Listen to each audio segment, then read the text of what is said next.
Okay, so tonight we are going to continue tonight, whatever time zone you're in, and where we finished off last week. Now we started a new chapter, which is Hashemayim HaChadashim HaAretz HaChadasha, basically the second Tekuva of Yemais Mashiach. So we were saying that very often when you look at the things that the Rambam writes, it sounds like, things are contradictory, but the Rebbe always finds a way to bring them together. And basically the Rebbe says it's actually two Tekufos in Yemais Mashiach.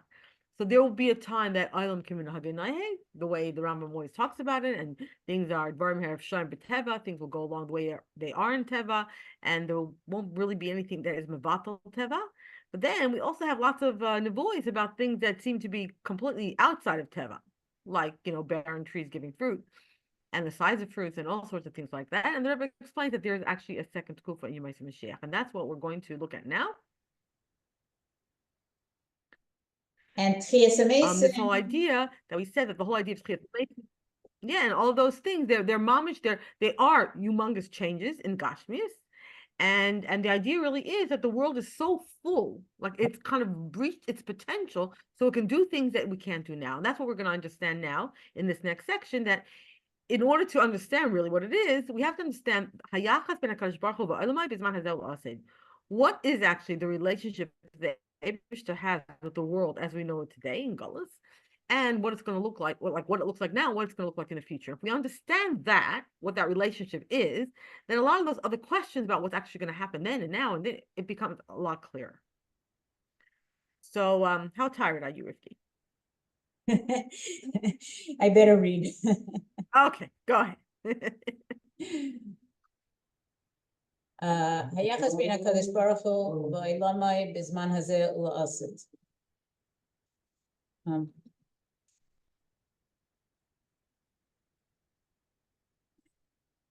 Teresa Chassidus medayekes b'lashon hapasuk oides Avram Avinu vayikra sham b'shem Hashem kel olam umave'eres loy kel ha'olam hainu shelikus hu inyan v'nei atzmai va'olam inyan v'nei atzmai ela shelikus moishel v'shelet ala olam ki im sha'olam v'elikus hu kul echad. So Chassidus and I just want to say welcome bracha. We just started, so you didn't miss anything. Okay. Teresa Chassidus looks at the details in the pasuk, which says about Avraham, Vayikra Shem b'Shem Hashem kel olam, that he called the name of Hashem in the world, and he explains that it says there, it doesn't say kel ha'olam, that there is elikus and it's something separate, and the world is something separate, but holiness, godliness is ruling and directing the world, but it means that the world and elikus are one. That's why kel olam and not kel ha'olam, because kel ha'olam means Hashem is God, so there's God and there's a world, and he's the God of the world. That's not what the pasuk says. So kel olam is like Hashem and world is one thing. Okay. And on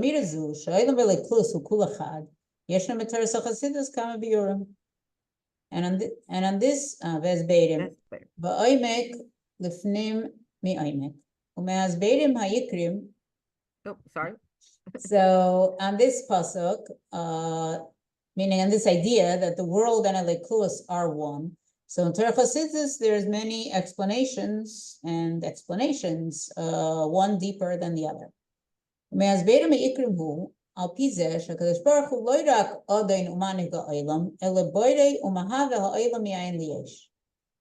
one of the main explanations is that is according to that which Hashem is not only the ruler and the commander of the world, but he creates and makes it exist. It makes the world exist from nothing to something. So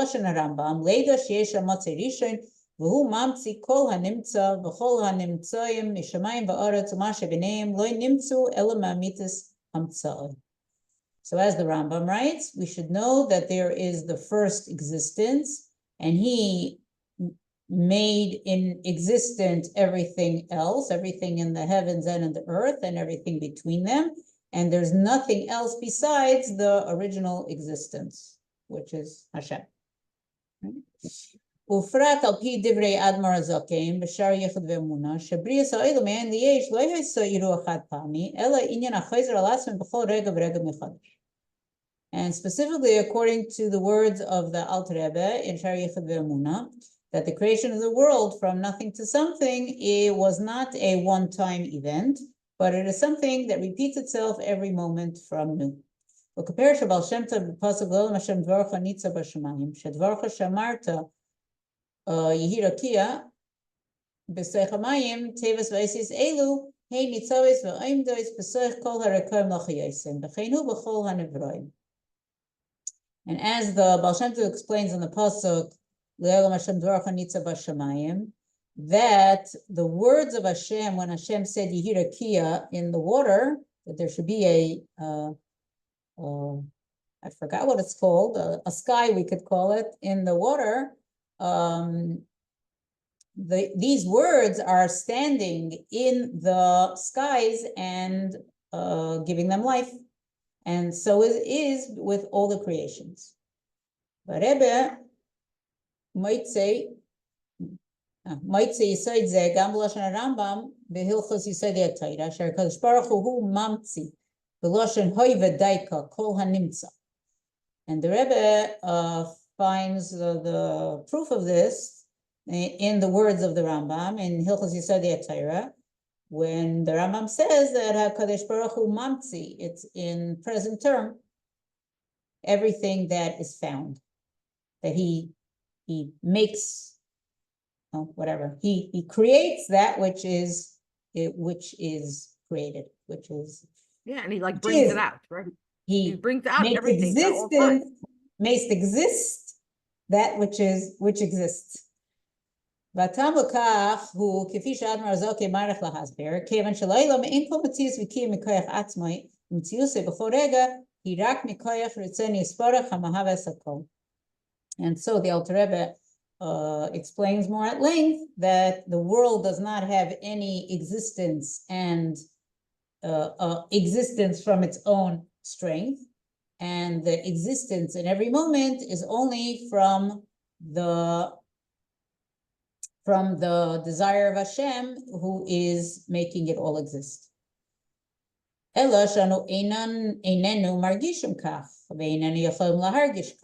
we don't feel this, and we can't feel this.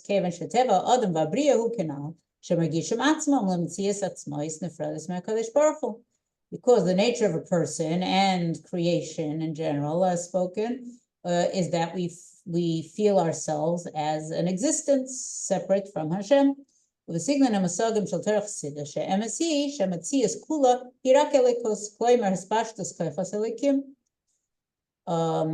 we're talking about the ideas of Chassidus, then the truth is that the whole existence is only elikus. It is just the extension of the koyches of godliness. Ella shehelem HaKadosh Baruch Hu ma'nimtzayim es mekayim v'nosel masargasha she'metzias nifredes mimenu matzav ze nikra oilam b'lashon helem. But Hashem hid from those that are from the creations. He hid from them their source, and he gives them the feeling that they are existence separate from him. And that's why this is called oilam, which comes from the word helem, hidden. Teres HaChassidus malbish hazois ba'olam hamusagim shel teres HaKabbalah. U'mave'ereh shezeu ha'chiluk bein dargas hatzilus shehi b'chinas halikus u'bo nirgash hamakar haliki hamahaves hakol levein olamais bri yitzira siya hanikram olamais hanefradim fi shehem margishim atzmam kimatzias b'fnei atzma chutz me'hamakar hamahaves hakol. So Teres HaChassidus brings in the world the concepts of Kabbalah, and explains that this is the difference between the level of Atzilus, which is... What do you mean brings in the world? It dresses it up. In other words, remember we mentioned this earlier, that Kabbalah is like the technical guide, and it's like explaining Chassidus, right? Not that Chassidus explains Kabbalah. So we have the technical terminology that Kabbalah gives us, and therefore this concept that the world is completely one with Hashem, Chassidus uses the terminology, dresses that concept in the terminology of Kabbalah, and tells us that this is really the key difference between these spiritual worlds that Kabbalah talks about, of Atzilus versus the others. And what is that key difference? Go ahead. That the level of Atzilus is Elikus itself, and it feels its source, that its source is Elikus, and it brings it into existence and makes everything in existence. But in the worlds of Bri, Yetzir, Asiya, they're called separate worlds because they feel themselves as an existence on their own, besides for their source, which Outside. makes everything exist. Meaning they know that the source makes them exist, but they do feel there's an existence. Shalachin kol הנבראים שבכל העולם is גם בעולמנו הגשמי וגם בעולם הסליינים והרוחניים, כל הנשם הסליינים שבגן עדן שבעולם הבריאה ומלאכים העליונים שבעולם היצירה, גם הם מרגישים עצמם ליש ומציאס חוץ מהקדוש ברוך הוא. And therefore all the creations and all the worlds in our physical world and also in the upper spiritual worlds, and including the neshamayis in Gan Eden and the nesham in Olam Abriya and the malachim that are in Yetzira, they all feel themselves as an existence separate from Hashem. Kevan sheyesh parsa mesach hamavdil bein Olam Atzilus laOlam Ha'izbiyah shemasach zeh ma'ilem esa'or haleki shabatzilus shelo yair v'yiskala b'Bri Yetzira Asiyah. Okay, why is it that they feel themselves separately? Because there is a curtain, a screen that separates between Atzilus to Bria Yetzir Asiyah. And this separation, this screen hides the godly light that's in Atzilus, so that it does not shine and is not revealed in Bria Yetzira Asiyah. Amnam hamatara behelam zeh hu kevan sheratza kadosh baruch hu l'mloich ha'olamai shemelucha hi al nivroim nifradim dafka hamargishim atzmam liyeshem metzias chutz ma'kadosh baruch hu.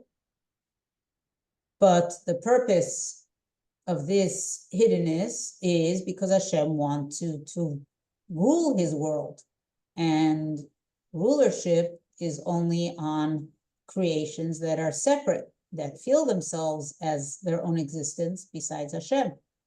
This is like Shayichud, right? Ein melech b'loi am. You have to have an am. And am, the Alter Rebbe says, from umbus, like a glimmering coal. It's there, but it's not really felt. A king isn't a king if he's just ruling over his children. Then you're called a father. You're not a king, right? So that's the matara. So if Hashem wants to be a king, he's got to create a world where we don't feel him all the time. We feel like we're separate. Okay, but what is the goal still of that?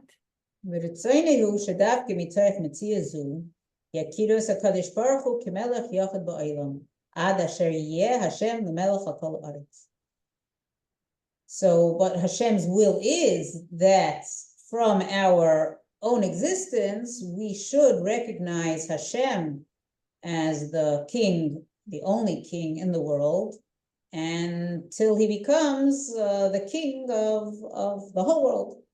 And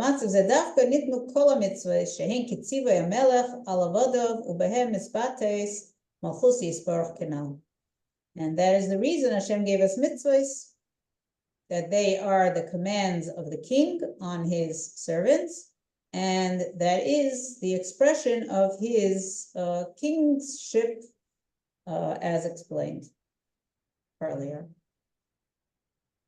Therefore,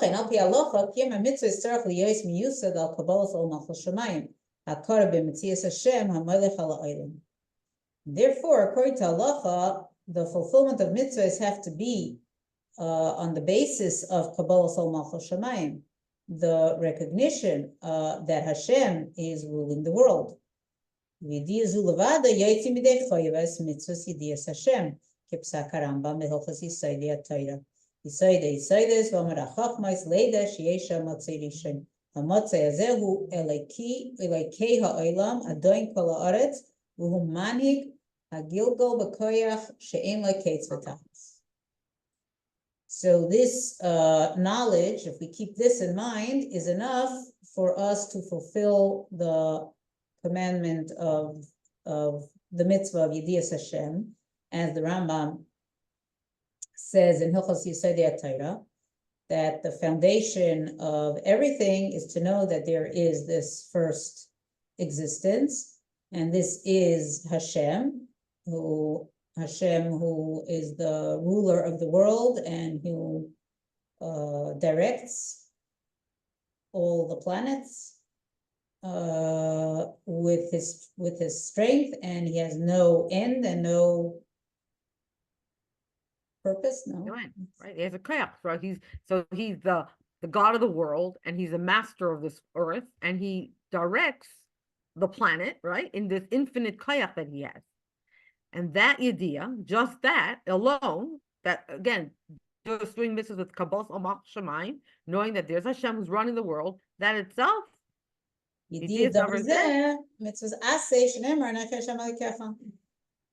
this knowledge, with that, you're fulfilling the mitzvah of the first Aseret Dibros.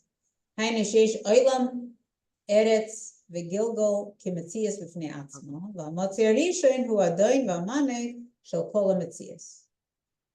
So you know that there is a world, and there's and there are the planets, and they are existence on its own. But the first existence, he is the ruler and the director of everything that exists.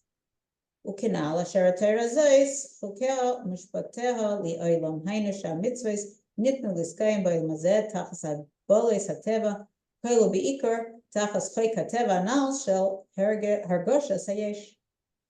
And as we said, this Torah and the chukim and the mishpatim are forever. And this is a play on the word, not only forever, but for the world. Yes, for the world. Yes.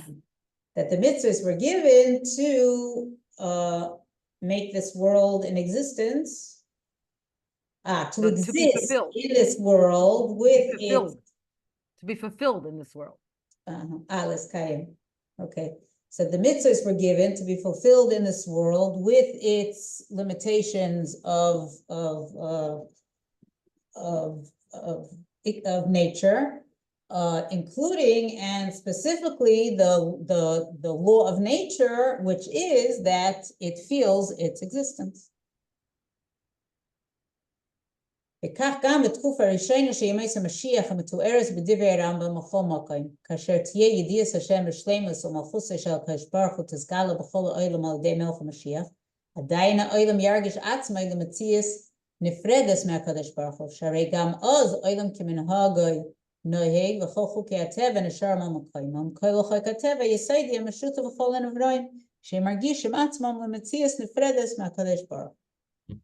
And so we'll be in the first tkufa, the first stage of Yemei Mashiach, which the Rambam describes in every place, that there will be knowledge of it, the knowledge of Hashem will be complete, and the Malchus of Hashem will be revealed in the whole world through Melech HaMashiach.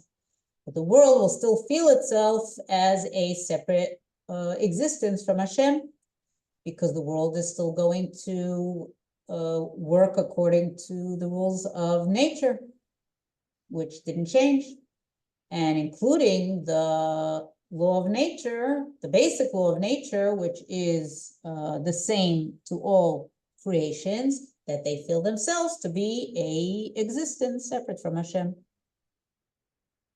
אך באופן פנימי יסר מבואר שמטרתן הפנימית של המצוות היא לזכך את העולם, עד שסוף סוף לאחר קיום המצוות בזמן הזה בדרך קבלת מלכות שמיים, כל ועיקר שלמות קיום המצוות בתקופה הראשונה של ימי המשיח כאשר העולם כמנהגו נוהג, סוף סוף יוזדחך העולם עד שיוכל לקבל את האמת האלוקית כפי שהיא, שאין עוד מלבדה.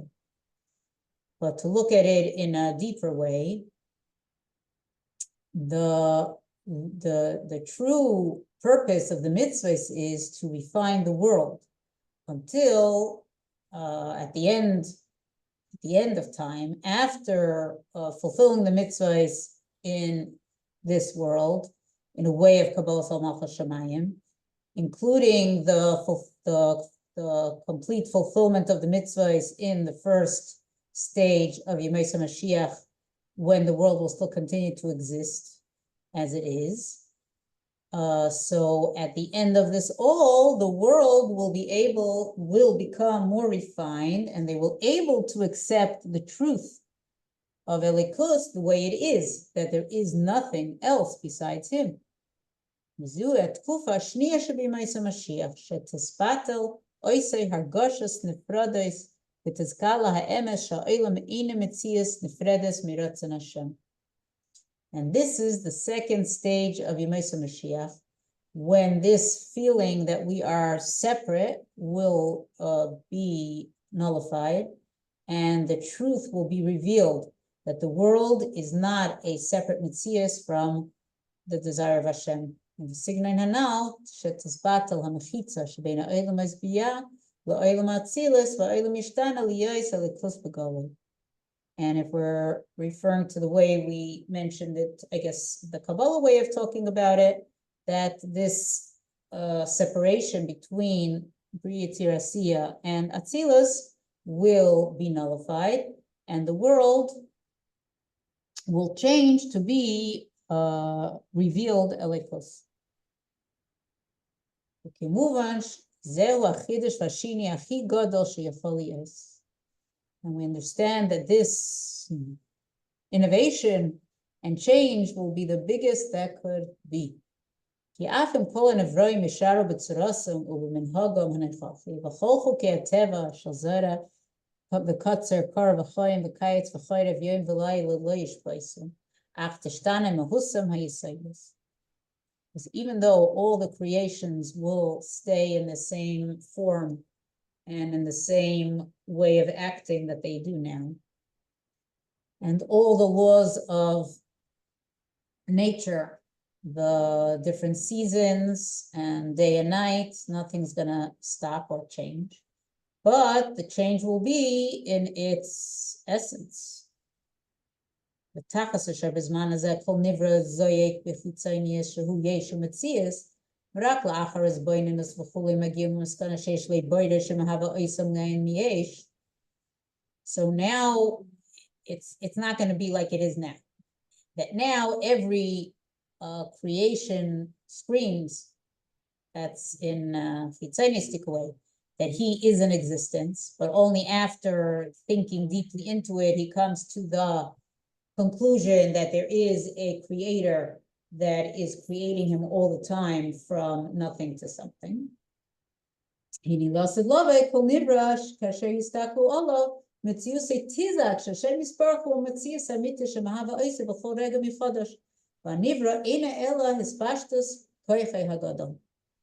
But every creation, when you look at him, his existence will scream out, this is Hashem. This is his real existence is Hashem, that is making him exist every moment from new. And the creation is only a extension of Hashem's great kayach. Lashon Admar Rashab, the K'may she'achshav tfisas hayesh v'matzias v'davar tivi, k'may chen yeh lasid tfisa elikus k'davar tivi v'chulei. And as the Rebbe Rashab said or wrote, or both, that just like now, the fact that there is an existence is that which we grasp, that there is an existence is our existence, is natural. So la'asid, we will grasp the fact that elikus, the grasping of elikus, will be natural. And that will fulfill Hashem's desire of the whole purpose of everything, that he wanted a place in this lower world.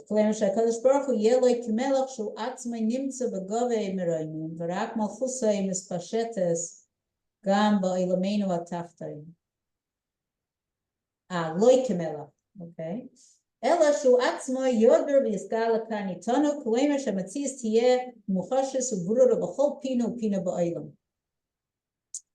וכפי שהסבר עין זה, דירו תחתינו ופרטי זסר לכמה פרק כ"א.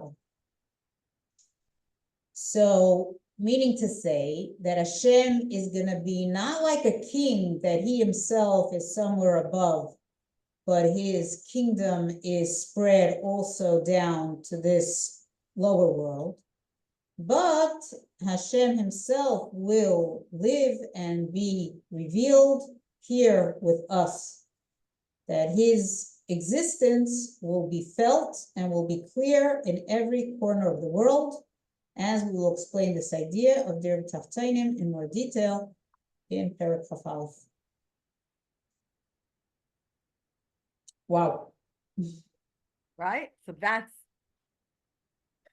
the deal of it. Okay, so let's talk a little bit more about that key difference. So in our next section, what do we see here? Te'ena tavacha Shabbat hayon. The fig is going to scream out today's Shabbos. Okay, the Tosefes beer. I have to bench there to kufais b'vayis Moshiach. So to explain this a little bit more and to really kind of differentiate between these two tkufos and to really make it tangible and closer to our lives. That's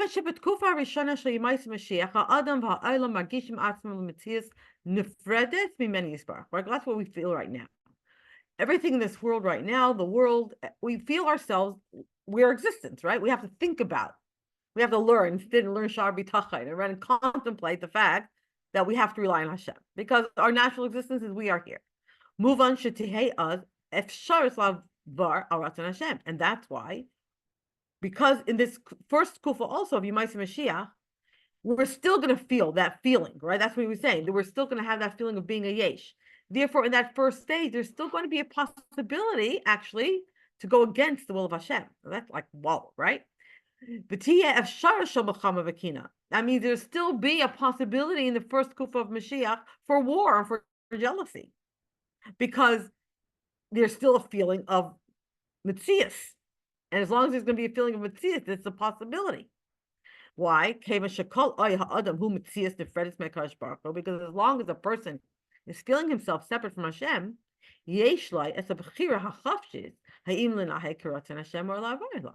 because if you feel yourself separate from Hashem, then you always will then have that choice of either following the will of Hashem or going against it.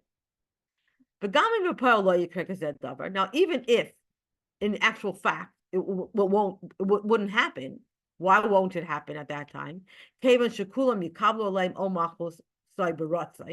Because we said what's going to happen when Mashiach comes, and we're going to see Hashem so clearly, we'll have the Beis HaMikdash, then everyone is going to accept Omach Shemayim B'Ratzain, like Matan Torah again, right? And V'yavdos Hashem V'yasu Es Ritzonai. So they will serve Hashem, and they will do what he wants.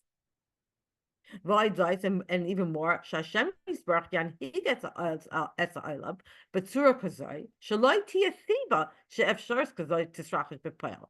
And Hashem will also, in times of Yemais Mashiach, even the first kufa, Hashem will guide the world in such a way that there won't be any reason, really, to feel such a way that you want to go against Hashem. Why? Because the people are going to have such an abundance of good. There'll be no reason to go and steal. Right? Everyone has what they need. You don't have to be jealous. They'll also have a tremendous amount of wisdom and understanding to know what's right and what's wrong. But still, this will all be done as an action separate from Hashem. That we are doing this action. Because the world itself and the laws of nature will still exist. So theoretically, there's still a possibility for people to have free choice. Even though, if you think about it, like going back to, let's say, Matan Torah, we know that there's a very famous mashal, Kaf Aleim Har Kigigis, right? And I'm a famous, not a famous, a famous medrash, right? And the medrash of Kafalem Hargegigis, right? Is it literal? Is it not literal? But the point is, we understand that what is that saying? Is that at the time of Matan Torah, obviously, if it was literally forced on them, then Matan Torah wouldn't have been worth anything because we had to accept it baratzai. But the medrash saying Kafalem Hargegigis is basically saying Hashem was so apparent that nobody in their right mind was going to go no. Right? Nobody in their right mind was going to say, no, I don't want this, right? It was obvious. It was right there in front of their faces. And that's why we always say that Purim was really the time, the true acceptance of the Torah was Purim time, because then Hashem wasn't obvious and we re-accepted the Torah. So the same thing here. In that first kufa, everything is going to be in abundance. Everything's going to be good. We're going to have a king, our own king. There'll be peace. We'll have a base of Mikdash. There'll be no reason why a person would go against Hashem.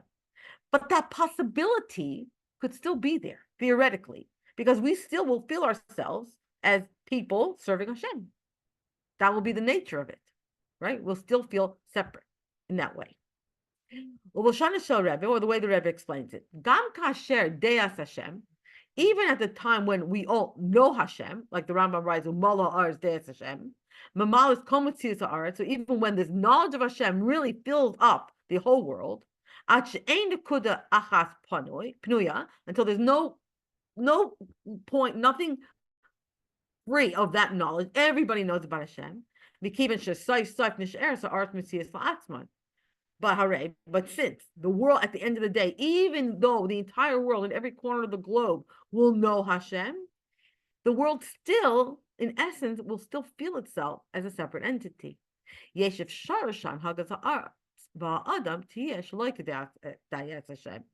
So therefore, there's theoretically still the possibility that people in the world will act in a way that doesn't go accordance with what they know.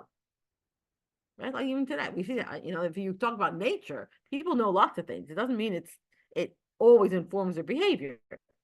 And people know that it's dangerous to smoke. Doctors do the research who know it's dangerous to smoke. Doesn't mean they don't smoke, right? That's just how human nature works. So the possibility is still there, even if the world is full of the knowledge of Hashem.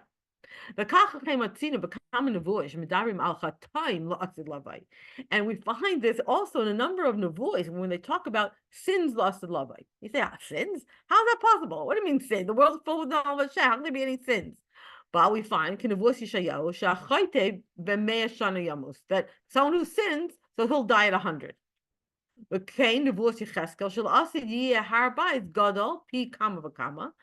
And then there's a reward in Cheskel, the Harabais will be so much greater that, so and so much greater.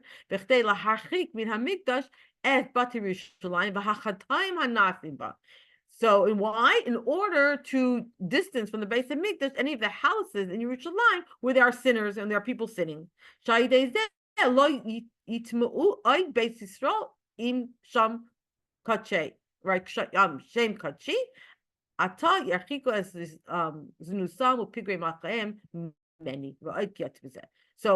there's this nevuah that there's going to be Har Bayis going to be so much greater, so that they'll be so much greater, so that the houses have to be much further away. Why? So that they will no longer be able to bring impurity, bring tuma, right, to Hashem, to that place, and it'll be far away. So that's kind of implying that there is going to be sin, and there are going to be tuma in the times of the third Beit HaMikdash. But when we talk about the second tkufa, kasher tiskal ha'emes ha'elaki, kfi shu shekol ha'nemtzaim ein lehem mitzias atzmais, kevan shaloi nimtzu ela me'amitas imatzai. But when we come to the second stage, when the truth that Hashem is really the only existence, and we are all just extensions of HaKadosh Baruch Hu, and we are not independent entities at all. At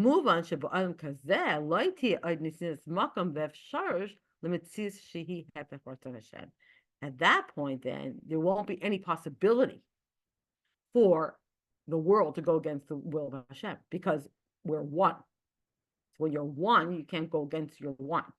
Right? Your hand doesn't go against your foot. Like it doesn't work. You're one body. So this is how the Rebbe explains the Marmar Chazal. It says that The Mama Chazal, it says that in the future, if a person is going to come and try to pick a fig on Shabbos, he tabachas b'ayim Shabbos hayom. The fig will scream, "No, it's Shabbos! Don't do it!"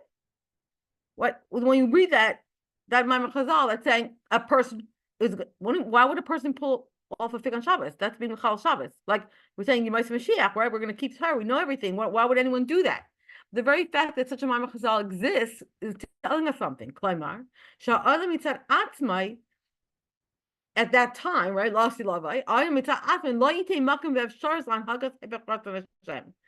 fact that it could say that the fig is going to scream at Shabbos means that the world itself won't allow any behavior that's going to go against Hashem. Because the laws of the Torah will become the laws of nature. So the world won't be able to go against it. Although, right, you say, then why would the person be wanting to pick a fig, right? That's a good question. And I don't know the answer to that. Maybe if we look back here on the bottom and see, well, this is a hadron of Shas of Tashmim Mem Tes. So that's interesting. And it's also, no, it's not. What am I saying? No, yeah, 22, 21, 22, and 23. 21, 22. Here. Right? What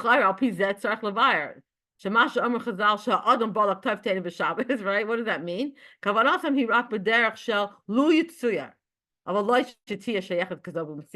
So in other words, obviously, because like I say, if the world's going to call out, then the person wouldn't do that. But he said, even if you could imagine a person would even think or mistakenly think to do that, the fig wouldn't allow it to happen. Okay, but obviously the person wouldn't even think of doing that at such time. Okay, but that's kind of the way you see. Okay, so b'derech zeh, mam shecharepa mubayers and Mamar Chazal have played, and therefore continuing in this vein, the Rebbe explains a very wondrous Mamar Chazal also that says mitzvahs b'telis l'ased lovay. Again, like what? Right? The mitzvahs, we're not going to have the mitzvahs in the future, and this is in Gemara Nida. Okay, so what does that mean? This seems very difficult to understand. Sharei Kedivya Rambam, because the Rambam writes it very clearly. Davar bar umufurash b'Torah shehi mitzvah ametis la'ad uli olma elamim ein la loy shinoi b'loy girin b'loy tesefes. We have the words of the Rambam. That's something very clear and very explicit in the Torah that mitzvahs are forever. They don't change. They don't become less and they don't become more. The mitzvahs stay forever. And Chassidus also says, right, just like Hashem, there's no change in Hashem.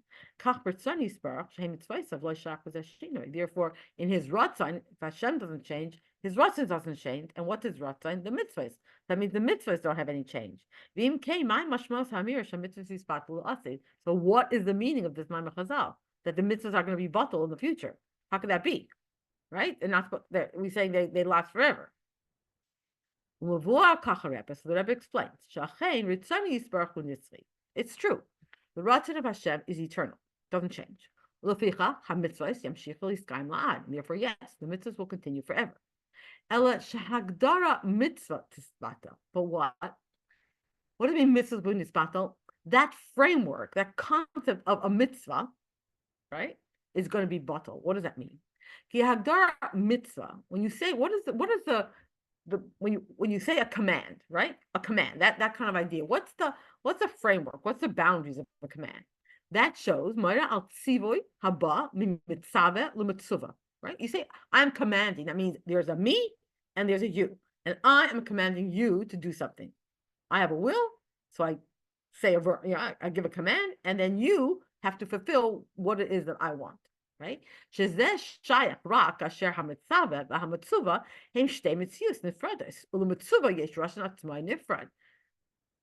Right? So when does this concept of a mitzvah apply? When you have a mitzvah, someone is giving a command, and someone is being commanded, and that means that they're two separate mitzvahs, and that the mitzvah, right? Why does anyone need to be commanded to do something? Because you say, why do you have to command someone? Because they might not do it. In other words, that person that you're commanding has a desire and a will and can decide things on their own and can choose to do something different. So you have to give them a command, right? So it only applies when you have people who don't feel like they're one, they're separate people, separate entities. And therefore, and therefore they have a possibility of going against your Ratzon. That's why you have to give them a command. Therefore, you have a mitzvah that says, even though you might want to do something else, I'm commanding you to do it this way. But we said the second stage, when it's going to be very clear that the whole world is not a separate entity,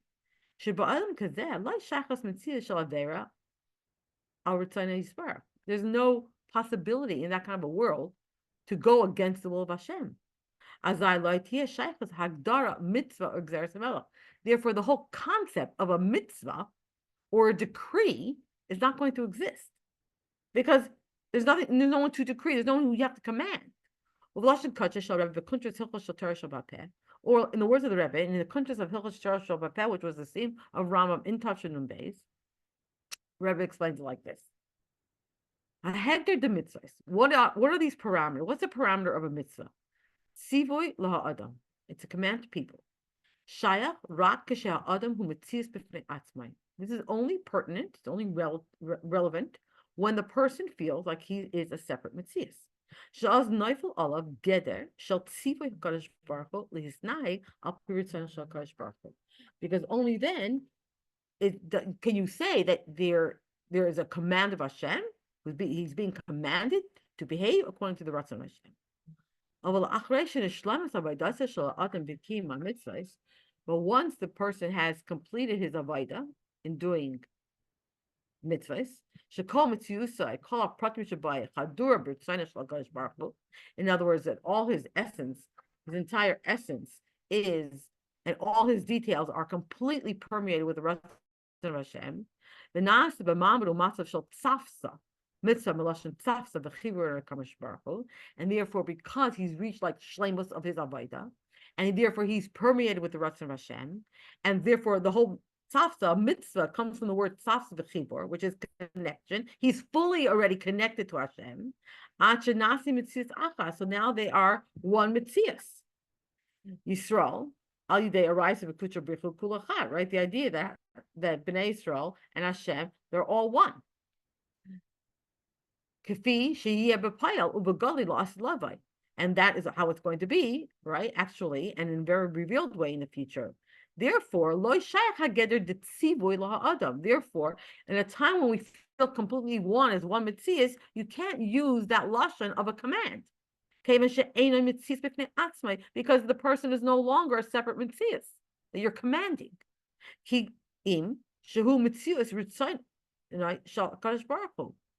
Because he is actually, his whole essence is the will of Hashem. And therefore he's automatically fulfilling, right, all of the mitzvahs, because it's not, he is living the mitzvahs, he's doing all of that. It's not a mitzvah, it's not something that he has to be commanded to do. It automatically happens because he's one. Would you say that that's like by the Avos, that they didn't have mitzvahs, but they did everything? Because they did everything because they felt it on a spiritual level, right? Yeah, but the only thing is that the Avos still lived in a very physical world. Not only they live in a physical world, they lived in a physical world that couldn't even be elevated or refined. So it was very much bedakos. But what we're saying, it's going to be so. It's like every single thing in this physical world is so permeated. It's Hashem that I can't be commanded. It's like me. It's like saying like what we command ourselves to go to sleep. Yeah, sometimes we have to, but because we're human beings. But the point is that if we are a ratzon, like it's not like you're going to command this hand to do what that hand wants. It's like you're one thing, right? But the brain doesn't say, no, this hand has to command that hand, and this hand has to command that foot. It doesn't work that way, right? So the same thing. So when the Chazal say the mitzvahs are going to be batal, it's not like doesn't mean that the actual mitzvahs aren't going to be done anymore. It means that the concept that we have to have a mitzvah, have to be commanded to do things, isn't going to exist. Because we will naturally be doing everything that Hashem wants, because that is going to be our mitzvah, and we're going to feel it. Well, please then move on. So based on that, we understand. She'im higdarnu, as in Yonah Moshiach, she'mataratahu l'f'ol es shleimus kiyum hamitzvahs. So if we have put the parameters on what is the whole point of Mashiach, that his whole goal is to bring into effect the complete shleimus, right? That we reach completion and are able to completely do mitzvahs in the most complete manner. Until we're able, we mentioned this before, until we're able, what's the highest possible way that we can do mitzvahs, that we do it in other words, do the mitzvahs purely based exactly how Hashem would have wanted it. Remember, we gave that example about, let's say, learning Torah. Hashem really wanted to learn Torah day and night. It just said in the Torah because he knows that we're living in the physical world and we can't do that. So halachically, we're told, okay, if you learn a little bit in the morning, a little bit at night, you're fulfilling learning day and night, right? But true mitzvahs for tznecha means being able to do it in the most way that Hashem really would want it to happen. And some of that can't happen while we're in this physical world the way it is. In the times of Mashiach, we will be able to fulfill mitzvahs in that most complete way. So therefore, so then this whole idea that mitzvahs will be nullified, this is not included in this idea of shleimus mitzvahs. It comes as it's the result of fulfilling all the mitzvahs. In other words, because we're going to do all the mitzvahs, we will become so refined, and the world will become so refined that we will reach the level by doing all the mitzvahs and completing the mitzvahs, that we will come to the point that we won't need mitzvahs. In other words, we won't need commands to do what Hashem wants. But therefore, the idea of mitzvahs b'telos is not directly, again, connected to Inyan Shel Moshiach. It's like we said, Chiyas HaMesim is not Mashiach. It's Hashem before, after, but it's not directly, it's not like that for Mashiach, and no mitzvahs. No. Mashiach allows us to do all the mitzvahs in this physical world as a way of mitzvahs.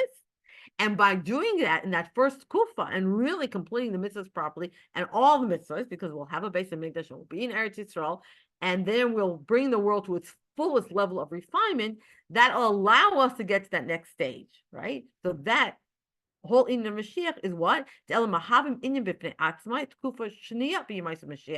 idea that mitzvahs b'telos is not related to that very first stage of Mashiach. It's its own inyan that will happen in the second stage once we have that first stage of the ability to refine ourselves and the world to that extent that we completely don't feel ourselves as separate from HaKadosh Baruch Hu. Look at that. So maybe what we'll do now, since it's 9:31, we'll save the sequel for next week. That way it'll be a nice overview for everybody who's missed today. And then we'll be able to start our next one. Perfect timing. Look at that. Thank you so much, Bracha and Rifki, for joining me today. Thank you. We start school on Monday. Tzlacha Rabba. Thank you. Thank you. Go easily. For the mitzvahs. See you with Moshiach before then. Amen. Thank you for me. Thank you.